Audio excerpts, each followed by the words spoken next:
Block क्षेत्र के आधे गांव अब भी कस्बे से कटे। जलभराव के कारण गांव में सिमट कर रह गई जिंदगी। मौदहा बुधवार शाम से शुक्रवार सुबह तक 24 घंटे से अधिक समय हुई जोरदार बारिश से विकास खंड के लगभग आधे से अधिक गांव का जलभराव के कारण कस्बे से संपर्क कट गया था और लगभग 2 दर्जन गांवों में जलभराव के कारण लोगों की जिंदगी गांव तक सिमट गई है। लेकिन बारिश थमने के 24 घंटे बाद भी पानी उतरने का नाम नहीं ले रहा है, जिसके चलते लोगों को आवश्यक कामों के लिए जान जोखिम में डालकर निकलना पड़ रहा है। जबकि कुछ गांवों में प्रशासन की ओर से नावें भेजने की बात भी सामने आ रही है। बताते चले, बीते बुधवार शाम से शुक्रवार सुबह तक क्षेत्र में तेज हवाओं के साथ हुई झमाझम बारिश से क्षेत्र में जगह जगह सड़कें कट गई हैं और छोटे बड़े नालों के उफान पर आने के कारण पानी रपटे के ऊपर से बह रहा है। जबकि कुछ गांवों में बाढ़ जैसे हालत पैदा हो गए हैं। लेकिन राहत की बात ये रही कि शुक्रवार से बारिश रुकी हुई है, अन्यथा स्थिति और भी भयावह हो सकती थी।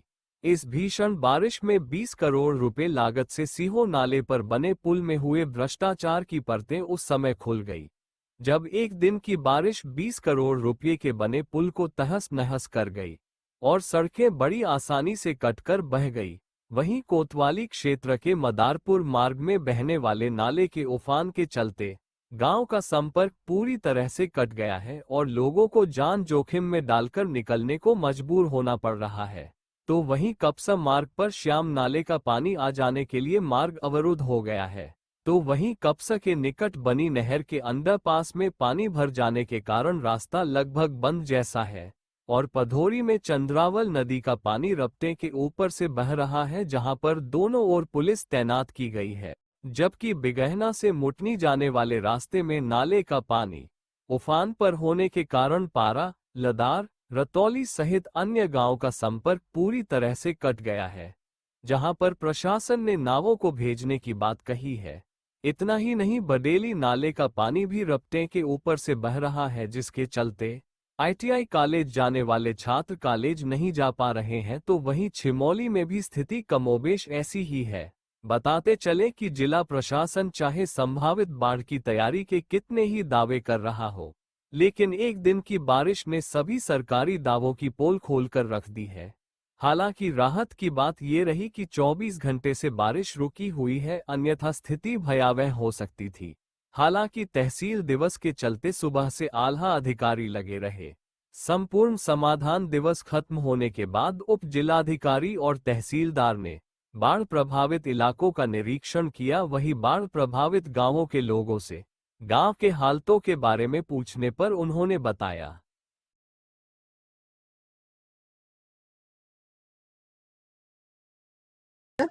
गुलाम मोहम्मद। गुलाम भाई, कहाँ जा रहे हो आप?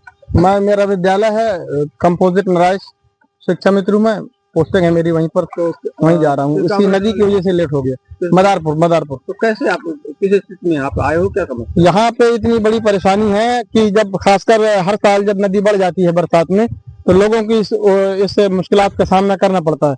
और यहाँ जो तकरीबन जो अंदाजा रहा हम लोगों का, क्योंकि नदी है हमारा गाँव पास में है वहीं पर, तो देखा कि रात से तकरीबन हर घंटे में लगभग 1 मीटर की रफ्तार से अभी तक बढ़ती रही है। अब आगे जैसा हो वो पता चलेगा। और अभी भी बढ़ रही है, ये बताया यहाँ पर हमारे साथी पंचायत मित्र खड़े हैं बगल में, उन्होंने भी बताया और बाकी दूसरे लोगों ने भी बताया। तो अब हम इस वजह से अब सबसे बड़ी परेशानी यहाँ पे ये है, हम एक ग्रामवासी होने के नाते गाँव वालों की तरफ से ये मांग करना चाहेंगे शासन प्रशासन से कि अगर कोई बीमारी परेशान हो जाए, बीमार हो जाए, तो वो कहाँ जाएगा, कैसे जाएगा। इस वजह से जो पुलिया बने, किस तरह की यहाँ पे बाहर निकलने के लिए कोई व्यवस्था नहीं करी? वैकल्पिक व्यवस्था कुछ नहीं है, सिर्फ एक ही मौदहा का संपर्क मार्ग है, वो यही है। और अगर ये पुलिया जब भी बने तो ऊंचाई होकर के बने, ऊंची होकर के बने, कम से कम 4-5 मीटर 3-4 मीटर ऊंची हो, ताकि अगर कोई, एक तो पढ़ने का स्कूल तो बंद हो गया आज भर के लिए, लेकिन सबसे बड़ी परेशानी ये है कि अगर कोई बीमार हो गया तो फिर क्या होगा। कोई मान लीजिए डिलीवरी केस। मैं ग्राम प्रधान लरौन हूँ और जब भी बरसात में बाढ़ का पानी छोड़ा जाता है तो हमेशा ये नदी में उफान लेता है। उफान होने के कारण से हमारा दूसरा मार्ग ये है कि चमरखन्ना की तरफ से हम लोग निकल जाते थे, लेकिन चमरखन्ना पुल का जो रोड है वो भी कटान का रूप ले लिया है 25-30 मीटर कट गया है, तो वहां से पूरा रास्ता पैक है, जाम है, सारे लोग जाम है। अगर किसी की तबीयत खराब हो जाए तो किसी को निकलने के लिए कोई ऑप्शन नहीं है।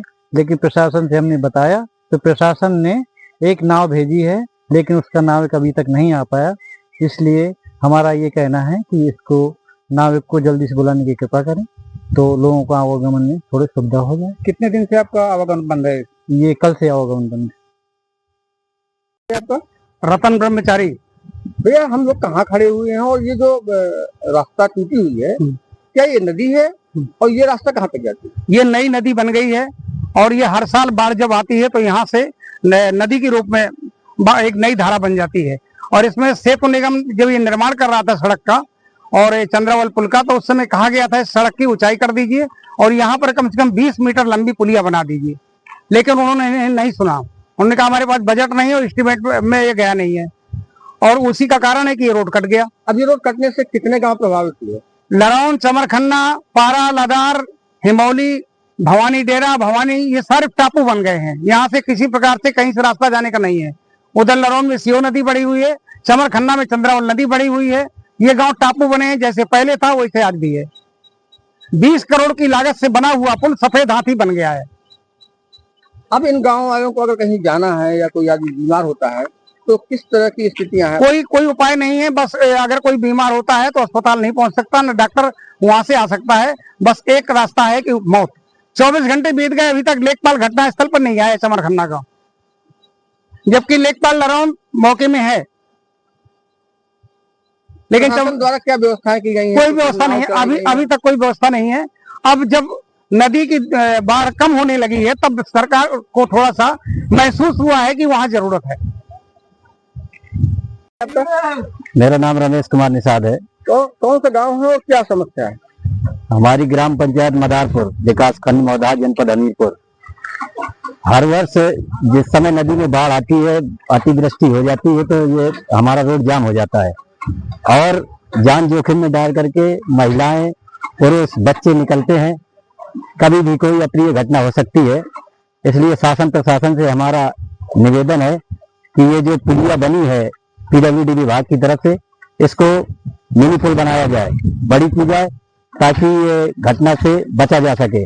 और साथ साथ एक निवेदन और है कि शासन प्रशासन इस ओर ध्यान दे कि कम से कम आज जब हमारा रोड जाम है, कहीं से निकलने की जगह नहीं है, तो कम से कम एक नाव की व्यवस्था कराई जाए ताकि सुचारू रूप से लोग निकल सके। लोगों हमारे गांव का पूरा संपर्क कट चुका है विकास खंड मुख्यालय से, तहसील से, इसलिए लोगों के सारे काम बाधित हो रहे हैं। उनके हमें आवश्यकता पड़ेगी तो हम उन्हें डिप्लॉय कर लेंगे। रही इनके निकलने की व्यवस्था, तो निकलने की व्यवस्था के लिए नाव से इनका आना जाना हो जाएगा। फिलहाल में ऐसी कोई खतरे की या कोई बीमारी या इनके खान पान की कोई व्यवस्था अव्यवस्था या इन्हें आवश्यकता नहीं है। सारी चीजें अभी ग्रामवासियों के पास है, ग्राम प्रधान भी हमारे पास खड़े हुए हैं। कई जगह ऐसी कोई व्यवस्था कई जगह सर सड़कें भी कट गई हैं और मैं आप जानना चाहूंगा कितने गांव प्रभावित हैं सर? अभी एग्जैक्टली फिगर हम लोग इकट्ठा कर रहे हैं, क्योंकि आपको पता है कि मैं भी अभी 3 दिन हुए चार्ज लिए। बाकी हमारी टीम सभी जगह काम कर रही है। कभी कलम गांव, इंचोली और दूसरा गांव था, वहां हम लोग गए थे, तो वहां कुछ ऐसी स्थिति पैदा हुई थी कि कुछ परिवारों को विस्थापित करने की स्थिति थी। तो अभी तक मेरे संज्ञान में 4 या 5 गांव हैं जहां पे ये पानी आप देख रहे हैं कि जो पानी निकला है वो बंधे से, या जो रपटा है, तो बंधे का पानी जैसे बढ़ा है तो वो रपटे पे ओवरफ्लो कर रहा है, जिससे आने जाने